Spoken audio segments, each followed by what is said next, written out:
Bonsoir à tous, si vous nous rejoignez, bienvenue pour cette seconde partie du Mag-Orient. Notre invité de la semaine est né à Amiens d'un père chrétien libanais, d'une mère musulmane marocaine.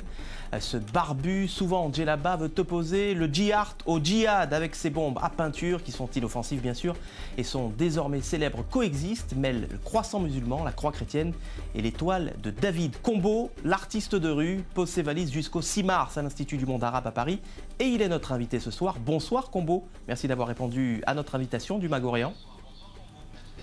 Bonsoir.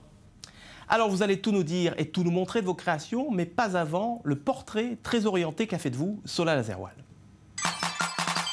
Prénom, Combo. Nom de famille, culture kidnappeur. Profession, J-artiste. Combo, vous êtes né à Amiens il y a 28 ans, d'une mère marocaine et d'un père libanais. Vous avez toujours été doué pour le dessin et pour la provoque. À la fin du collège, vous voulez bisuter votre prof de français. Vous n'avez alors que 16 ans. Armé d'une bombe de peinture, vous cherchez son véhicule pour y signer un C, qui veut dire combo. Manque de chance, la prof de français a filé à l'anglaise. Plutôt que de passer vos nerfs, vous videz la bombe de peinture sur un mur. Le résultat est surprenant.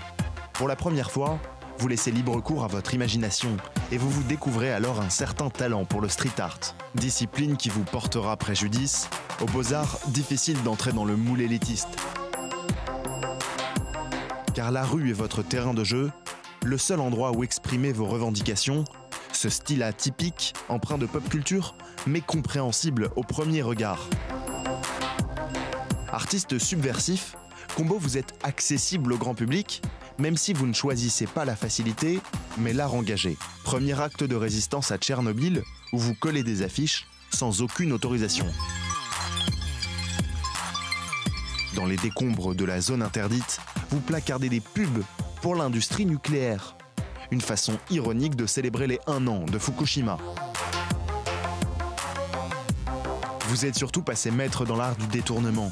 Votre principal fait d'armes, la reprise d'une œuvre de l'artiste polonais Piotr Młodozeniec. Au symbole des 3 monothéismes, vous ajoutez votre propre silhouette, djellaba, barbe de salafiste. Vous devenez célèbre, exposé à l'Institut du monde arabe, posé avec des ministres. Votre message coexiste, comme un appel à la coexistence entre les peuples. Une façon singulière d'incarner notre génération.